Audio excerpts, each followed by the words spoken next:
అందరికీ నమస్తే. Welcome back to my channel V for vocabulary in Telugu. మీ అందరి సపోర్ట్కి థ్యాంక్ యూ సో మచ్ అండి. మీ అందరి కామెంట్స్ చూశాను, మీ అందరు ఇచ్చిన సజెషన్స్ని నేను గుర్తయితే పెట్టుకున్నాను. మీ అందరికీ చెప్పినట్లుగానే జూలై 1 నుంచి చాలా చేంజెస్ అయితే మన ఛానల్లో రాబోతున్నాయి. నేను పోయిన వీడియోలో చెప్పినట్లుగానే మీ సర్కిల్లో ఎవరికైనా కార్టూన్ వీడియోస్ చేయడం వస్తే కనుక ఎక్స్పీరియన్స్ ఉంటే మన ఛానల్ మెయిల్ ఐడికి ఖచ్చితంగా మీ రెజ్యూమ్ని అయితే పంపించండి. ఎవరికైనా తెలిసిన వాళ్ళకి ఫార్వర్డ్ చేయండి.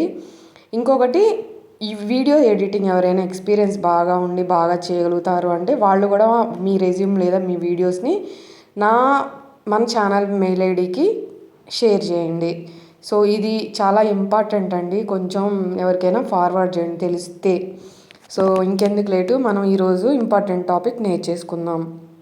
ఈరోజు important topic stop versus quit.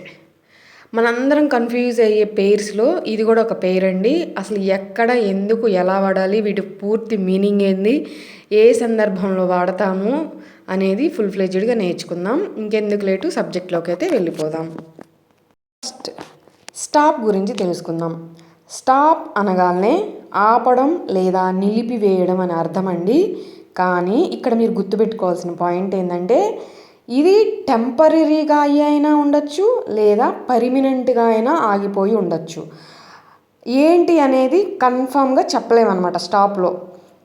అర్థమైందా? అంటే ఒక పని లేదా చర్య, కదలిక ఆగిపోవడం అంటే అప్పటికప్పుడు ఆ 10 నిమిషాలకి ఆగిపోవడమా లేదంటే శాశ్వతంగా ఆగిపోవడమా అనేది ఆ సందర్భాన్ని బట్టి మాత్రమే మనం తెలుసుకోగలం. కానీ స్టాప్ అనగానే కంప్లీట్గా ఆగిపోయిందని కానీ లేదంటే తాత్కాలికంగా ఆగిపోయిందని కానీ షూర్గా చెప్పలేమండి. ఇదే అన్నమాట మెయిన్ పాయింట్. సో అర్థమైంది కదా? ఎగ్జాంపుల్స్ ద్వారా ఇంకొంచెం క్లియర్గా తెలుసుకుందాం. స్టాప్ టాకింగ్ అంటారు అంటే అప్పటికప్పుడు తాత్కాలికంగా మాట్లాడడం ఆపేయని కదా అర్థం. నెక్స్ట్ ద బస్ స్టాప్డ్, ఇది కూడా తాత్కాలికమే కదా. సో బస్ ఆగింది, తర్వాత మూవ్ అవుతుంది కదా. Next I stopped watching TV, నేను టీవీ చూడడం ఆపేశాను. అది తాత్కాలికంగా అయి ఉండొచ్చు లేదంటే ఆ హ్యాబిట్నే మార్చుకొని ఉండొచ్చు. సో అర్థమైంది కదా స్టాప్ అంటే ఏంటి అనేది. Next quit. ఇప్పుడు అసలు పాయింట్కి వచ్చాం మనం. క్విట్ అంటే కంప్లీట్గా, పూర్తిగా వదిలేయడం లేదా మానేయడం. ఇదే సందర్భం అండి. ఇంకా దీనికైతే తాత్కాలికంగా, టెంపరీ అనే వర్డ్ లేదనమాట. క్విట్ అంటే ఇంకా పర్మనెంట్గా అని అర్థం. పక్కా బండ గుర్తుపెట్టుకోండి. అంటే అది ఏదైనా పని కావచ్చు, ఉద్యోగం కావచ్చు, అలవాటు కావచ్చు, మనం చేసే ఏదైనా కార్యాచరణ కావచ్చు. సో ఇదే కింద బాక్స్లో ఇచ్చాను చూడండి. అంటే quit A job, quit smoking, quit A game, team, quit a habit, అది ఏదైనా కావచ్చు. సో జనరల్గా యూజ్ చేసే సందర్భాలు మీకు చెప్పాను. సో ఇప్పుడు మనం ఎగ్జాంపుల్స్ ద్వారా ఇంకా క్లియర్గా నేర్చుకుందాం. ఐ క్విట్ మై జాబ్, నేను ఉద్యోగం మానేశాను. అర్థమైంది కదా, పర్మనెంట్ అనమాట. ఇంకా హీ క్విట్ స్మోకింగ్, అతను ధూమపానం మానేశాడు అంటే స్మోకింగ్ చేయడం మానేశాడు అని అర్థం అనమాట, అంటే శాశ్వతంగా. Next example she quit the competition, ఆమె పోటీ నుంచి తప్పుకుంది అని అర్థం అనమాట. సో ఇవన్నీ మీకు అర్థమైనాయి కదా. పర్మనెంట్ అనగానే పర్మనెంట్ స్టాప్ అంటే ఏం రావాలి మైండ్లో? క్విట్ అని గుర్తుపెట్టుకోండి. క్లారిటీ కోసం సేమ్ సిచ్యువేషన్ని 2 సందర్భాలలో ఎలా వాడాలి చూద్దాం.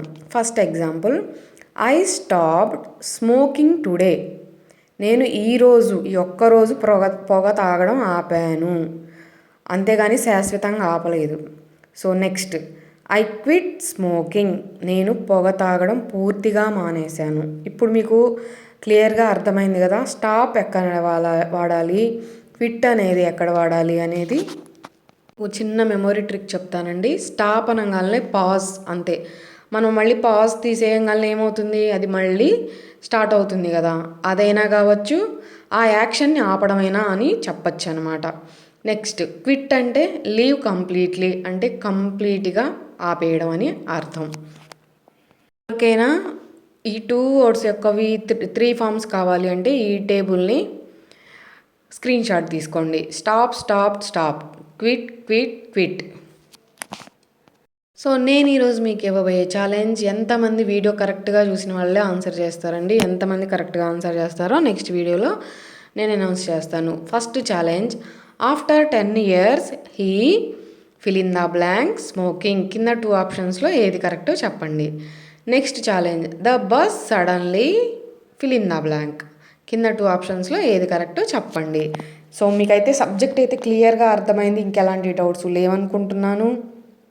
మీ అందరికీ సబ్జెక్ట్ అయితే క్లియర్గా అర్థమైంది. ఈ వీడియో చాలా యూస్ఫుల్ అనే అనుకుంటున్నాను. మీకు కనుక నచ్చితేనే లైక్ చేయడంతో పాటుగా హైప్ చేయండి. సో మీ సపోర్ట్ అనేది నాకు చాలా ఇంపార్టెంట్ అండి. మీ సజెషన్స్ని, మీ లైకులని, మీ సపోర్ట్ని మీ కామెంట్స్ ద్వారా నాకు తెలియజెప్పండి. సో మీరు ఎవరికైనా యూస్ఫుల్ ఉంది అంటే తప్పకుండా మర్చిపోకుండా షేర్ చేయండి. మీరు ఈరోజే చూస్తున్నట్లయితే యూస్ఫుల్ కంటెంట్ అనుకుంటే సబ్స్క్రైబ్ చేసుకోండి. Thanks for watching my video.